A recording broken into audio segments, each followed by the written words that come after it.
Hello and welcome to Sunday Run Day, the podcast. Our guest on the show this week is Donvé. Now, Donvé is going to go through a little bit of her running journey, but also talk about some of her achievements recently and her recent successes, as well as talking about Ballarat Marathon that happened just a few weeks ago. So first of all, Donvé, thank you for taking the time out to join the show. Thanks so much for having me, Clint. I'm really excited to be here and chat with you. That's amazing. And I say, I really do appreciate you taking the time out. And I'd love to go back to a little bit at the start of your running journey. And I wanted to touch on about obviously your first marathon, but also talk about the first time you ran the marathon distance, because it wasn't necessarily at an event. You just went out there like, most people, I guess, would go out and run a marathon for fun. But I want to touch on a little bit about that and also about your experience of Melbourne Marathon back in 2022. Yeah, for sure. So I guess during COVID when I started running and I'd over time just by accident, I didn't really know much about running and I was kind of just more so doing it for exercise. But I think as I was enjoying it more and more, I'd have days where something would click in my brain and I'd kind of just go, why don't I just try 15K? Why don't I just try 20K? So I guess that kind of happened. And over time, that kind of jumped from that like 10 mark to 15 mark to 20 mark. And then I remember I had a week where I was going to do like a 30K-ish run.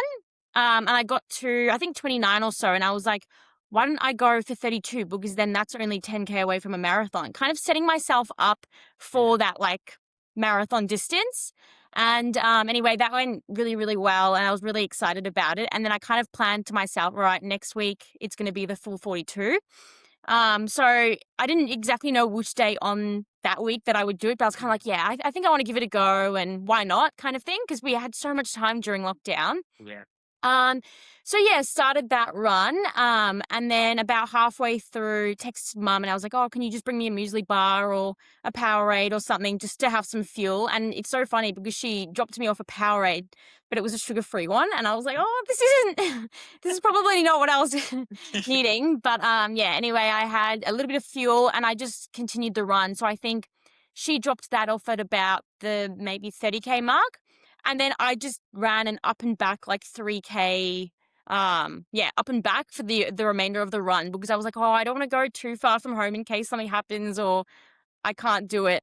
But yeah, that's how I ran my first ever marathon. And then I guess that kind of came or flowed into Melbourne 2022. I think it was a few months before that. Yeah. Um, and yeah, I just last minute kind of registered, decided I was going to give it a go. And that's, I guess, how my first official marathon happened.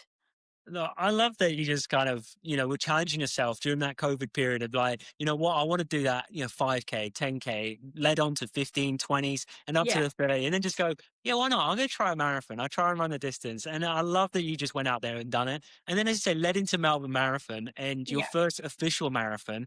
I love the fact you had a goal and you absolutely blew that guy out of the water. That must have Yeah. gave you so much confidence with your running as well. I think it's so funny because when I had a goal for that race, it wasn't based on a pace or anything. It was just like a number that looked cool. Because back then, even pacing wise, when I was running, I didn't really know much about it. So it wasn't like, oh, in a perfect world, I'd love like a 3:40, 45 or a 4 because I'd kind of practiced that pace and that pace was like kind of in range. The number just looked cool. So yeah, it was pretty funny that going from having no idea to like what kind of pace I was going to do for the 42 on that day to then setting that random time goal and then yeah, also completely smashing it. I remember my family came and they'd brought like laptop to work on because they didn't know how long they'd be waiting for me and we were done in just over 3 hours. So yeah, I was so stoked with that. I think that will forever be one of the best days of my life. That's awesome. And it's such a cool thing, as you say, to not really know where you're at, just starting getting Yeah. into your running journey and into that longer distance running and kind of thinking, well, I'm not sure, but that number looks cool. I'd love to hit that number. And then to blow out of the water. I reckon your family would have been there at the finish line waiting for you and they're going, hang on a minute. Dompe's about to finish. Like, we need to make sure we're there. So that must have been such a really cool experience. And then they say gave you that confidence of the progression with your running as well. Yeah, and I remember after that marathon, it was so funny. I think from the time that I'd started running, I hadn't taken a day off or anything. And that next morning, I got up to run, and it was the first time in years since I'd started, or a couple of years since I'd started, that I was actually way too sore to run, and I tried on the treadmill for about, like, 500 meters, and I was like, "Okay, I think this is gonna be my first day off in a while." But no, I think the whole experience, like, start to end and, yeah, completely blowing my own expectations, I think that's what really kind of triggered something in my brain, and I was like, "Okay, maybe this isn't just exercise, maybe this is something that I can take a little bit further than that." And you certainly have. You've taken it very much further than that and made, done some incredible runs. And in talking recently about some of the runs, obviously this year, as well as last year, you actually won Run for the Kids. Now, Run for the Kids here in Melbourne is around about what, 14.5 kilometer run.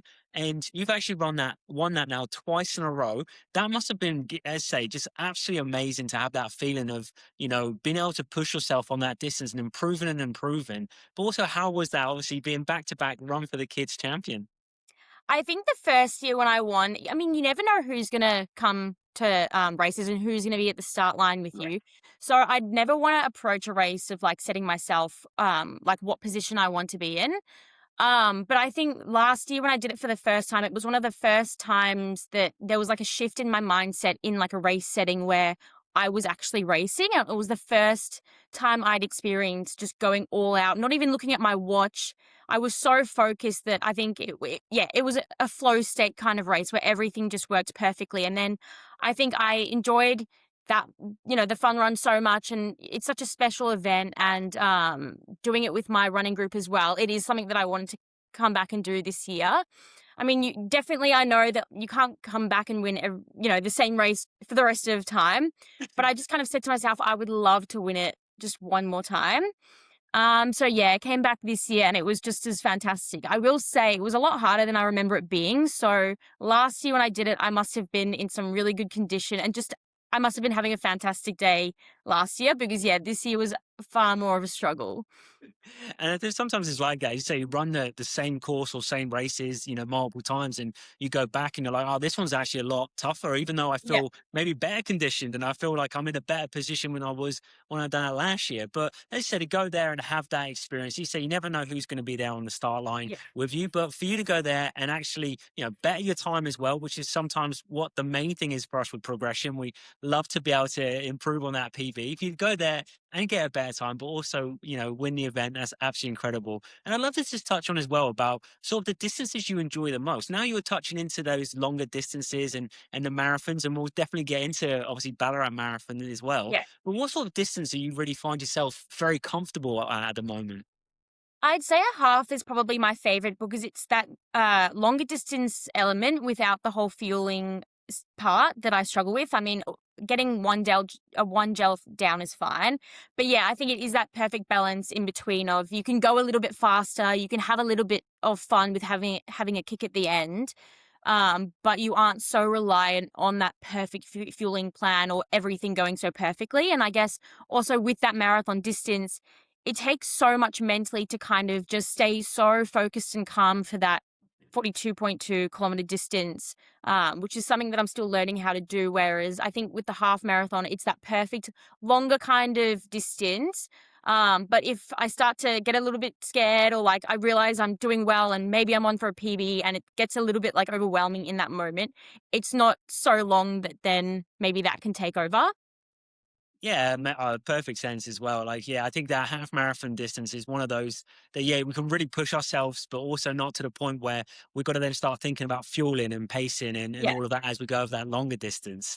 So, as you say, you're moving into, some of those other distances that you've done and moving into the marathon experience. Now, recently you come second at Ballarat Marathon. So, congratulations on that. Thank you. Obviously the experience was not the best experience for you, but how was the run as well? And obviously the lead up to it as well with the training. Yeah. So the lead up to Ballarat was absolutely perfect. Like I could not fault anything that, happened. And it was probably the first, well, no, it was the first like marathon that I've done where there wasn't an injury kind of like leading up into it, or like an injury that kind of came up in those like last few weeks. And I guess with Run for Kids, being at that like 4 week out mark, you kind of get a little bit of a taper, and then you're back into marathon training for like a week or so, and then you start tapering again. So by the time Ballarat came around, I felt really, really fresh. I think my coach and I are having a few conversations about like, oh, was I maybe too tapered to the point where I was feeling a little bit heavy and like just I needed to tick the legs over more. We aren't really sure, and I guess that's the whole fun of that marathon prep is that you can always try something different for next time. But yeah, the lead up was absolutely fantastic, and marathon sessions are my like cup of tea. Like I absolutely love every little bit of them. And my whole group gets around them and we all get really, really excited when marathon sessions come around. So yeah, it was such a great build. And if I could do something like that year round, I 100% would. No, that's amazing. And talking about the building, talking about the training, as you say, with the group of people you're training with, how is that to be able to train with such, an amazing group of people that are running incredible times, by themselves, but also being around each other and supporting each other, trying to really help each other to get, those personal bests, to get better all the time. It's so motivating because I guess we all have lives outside of running. But then when we come together and train on that Saturday morning or that Tuesday, whenever it may be, I guess almost like time pauses for all of us and it just becomes about like training with each other in that 2 hour like spot that we have. And it's just as I guess the session goes on and we're all really pushing hard, we're constantly motivating each other, cheering each other on, even having a joke with each other if we're standing having a 2 minute rest in a huge session that's absolutely exhausting. But I think having such like-minded people around you, it keeps you so I don't know if motivated's the right word, but I guess for lack of a better word, motivated and just inspired. I think Yeah. inspired because you see these fantastic people around you with such well-rounded lives doing something so amazing. And then also to be sharing that with them, is pretty special. Yeah, and also, as you say, you touched on it about, inspired, feeling inspired Yeah. by them. I see so many people are inspired by you as well, of what you're achieving and your journey, Thanks. of how amazing that has been from your progression. As you say, started running a lot more during COVID and realizing that, well, actually, yeah, I'm pretty good at this. I can take this on, and then going around there and doing those different events. You say the shorter distances into now some of the longer runs as well. And I think, Yeah. yeah, you're also inspiring people as well. And I'm sure the group of people around you are absolutely inspired by what you're achieving as well. And then talking about the achievements, the Ballarat Marathon, it was a second place. So actually, Yeah. congratulations. That's amazing. Talk us Thank you. through, obviously, the day itself and how it went for you at Ballarat. Yeah, so I guess the setup at Ballarat, they really look after the elites. So we've got like a beautiful pre-elite, I guess, like room that we're in, and it's right near the start line, which is also fantastic. And the room itself is so beautiful. We've got like all the warm-up stuff you need, and then there's a table with pastries, fruit, like everything you could want afterwards, and even a barista downstairs. So from the get-go, you feel really special, and I think just like you want to have a good day being there because the atmosphere you're in just makes you want that. But yeah, no, did my warm up as per usual. Felt pretty good, but I guess marathons are just strange, I think. And I love them for that, but marathons are strange. I guess, yeah, we started the race. I kind of didn't feel great straight away, but I think that's pretty normal from what I've like kind of talked about with, other runners and other people at start lines is like you never really feel good at the start because you've carb loaded, you're running on tapered legs for the first time in weeks. So yeah, I guess starting that, I didn't really let that get to me. But I think around the 20K mark when I started having those gut issues, I kind of realized that, look, today's probably not going to be the day that I get that time that I was maybe hoping I'd get. But then at that point, then you're kind of just dealing with the conditions you're in. So then it just becomes more about trying to stay in that fight, and just trying to kind of find a B goal. Or I think it was probably down to my D goal by just, kind of trying to jog it in.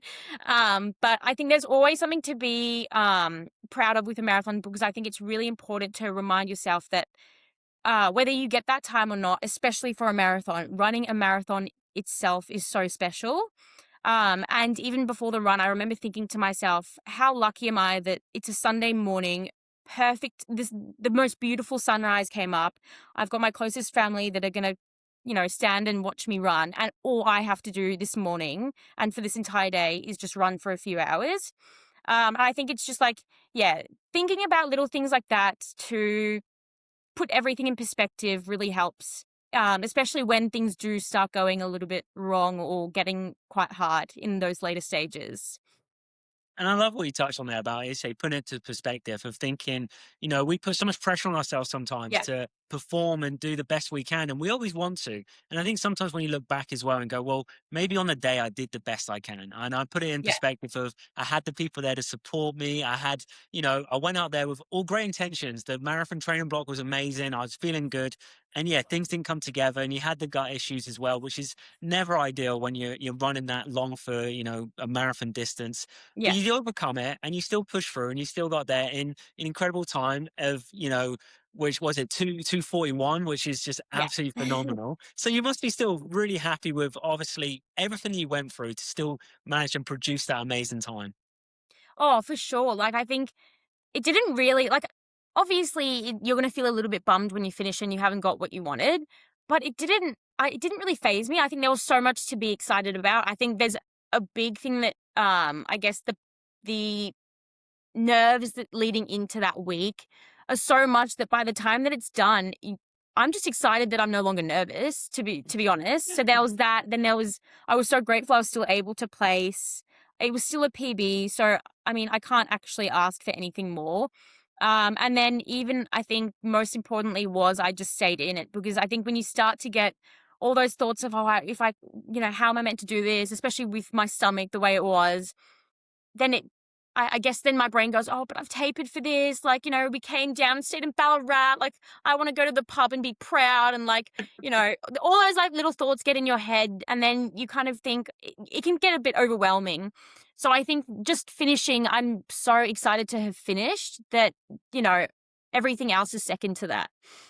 Yeah, definitely. I think, as you say, everything you've gone through to get to that moment as Yeah, well. And as you say, on that run, there's so many things going through our mind. We're thinking about everything. And just to get to that finish line and realizing it's still a PB, yeah, you still placed, which is amazing. But then you get to then enjoy that with your friends and family and go, like, you know what? That was a great learning curve as well for many reasons. I've learned so yeah, much, but I enjoyed it. I got out there and absolutely smashed it. So yeah, I guess really for me, what I'd love to talk a little bit about is just how incredible your progression is as well and how much hard work you've put in, because a lot of thanks. times we see progression and we think like, oh yeah, it's great, people are improving, but I think sometimes we don't talk about all the hard work that people put in, and you've put in so much hard work and so many kilometers leading up to that. I mean, some of your weeks have just been absolutely crazy kilometers running. So how has that been of, juggling, obviously working as well as training? Yeah, I think I I'm blessed in the fact that I absolutely adore training. So I think sometimes maybe I write myself off for, I don't really realize how hard maybe I train just because I am enjoying it so much when I am doing it.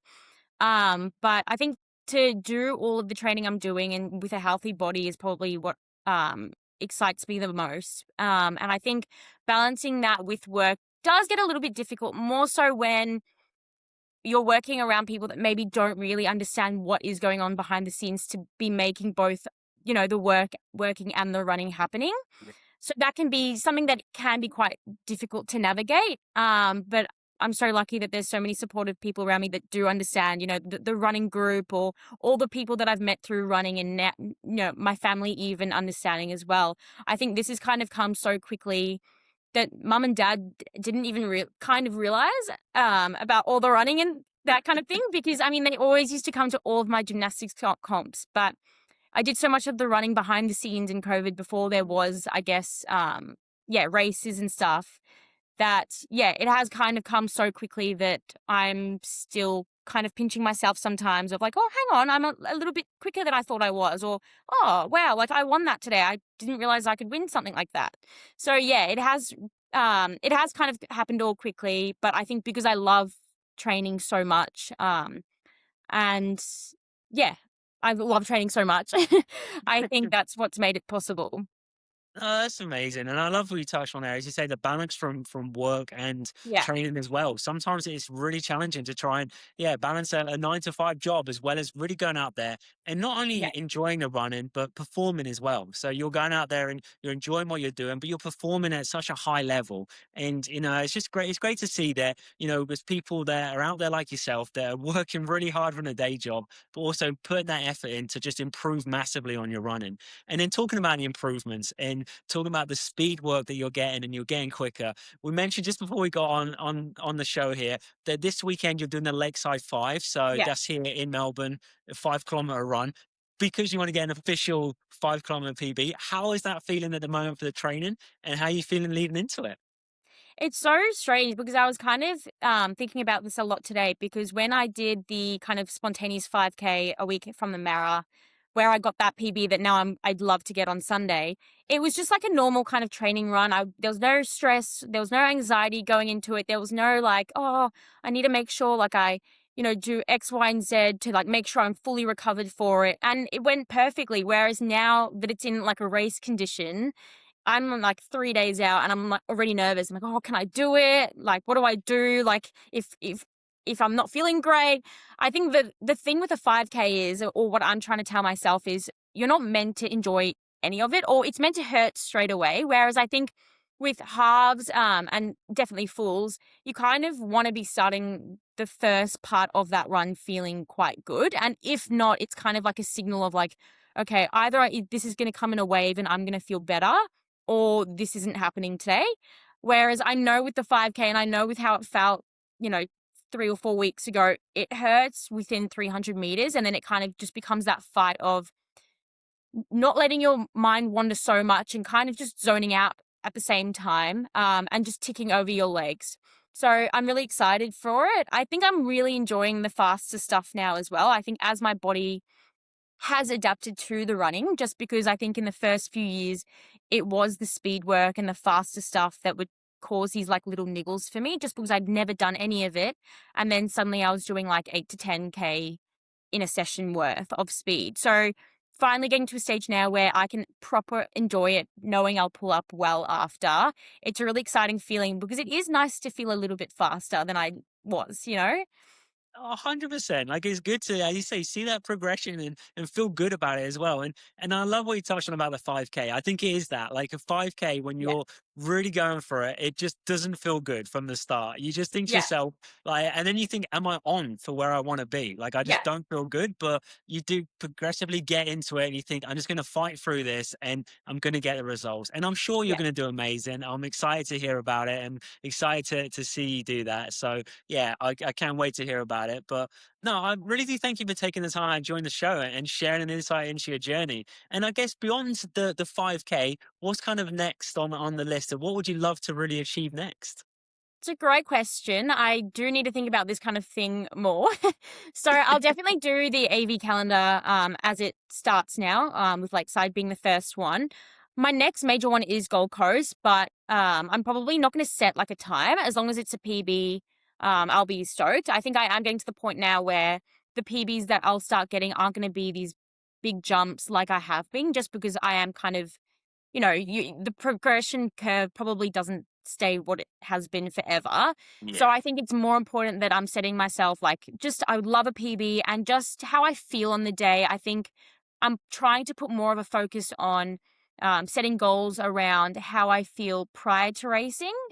Just because I get so nervous and my thoughts wander so much that I'm really trying to focus on just staying calm and relaxed and reminding myself it's not the end of end of the world. It's just a race. So I think my goals are mainly around that. But yeah, PB in any and all the races I do would be great. No, yeah, I'm sure you'll achieve that as well. But I love what you touched on there as well about the progression that we see. We see that big jump early on. Like I think a lot of people do Yeah. that. Myself as well. Like from the first marathon to the second or third is a big jump, and I'm like, wow, this is great. I'd love to continue. And then you kind of get a bit stagnant. You get a couple little jumps where I'm like, okay, it Yeah. wasn't as good. I didn't go as far. But then, as you say, long as you're still getting there, you're hitting the PBs. But I love what you touched on the most is about really focus on how you feel. I think that's just such an amazing thing. As runners, we obviously always want to improve. We always want to get better. Yeah. But I love that you touched on you want to just get there to how you feel and improve how you feel. I think that's yeah, really important. I can't wait to hear more about your journey. And thank you so much for taking the time out to join the show. Thank you so much for having me. Really enjoyed our chat. No, well, that's it from this week. And as always, until next time, happy running.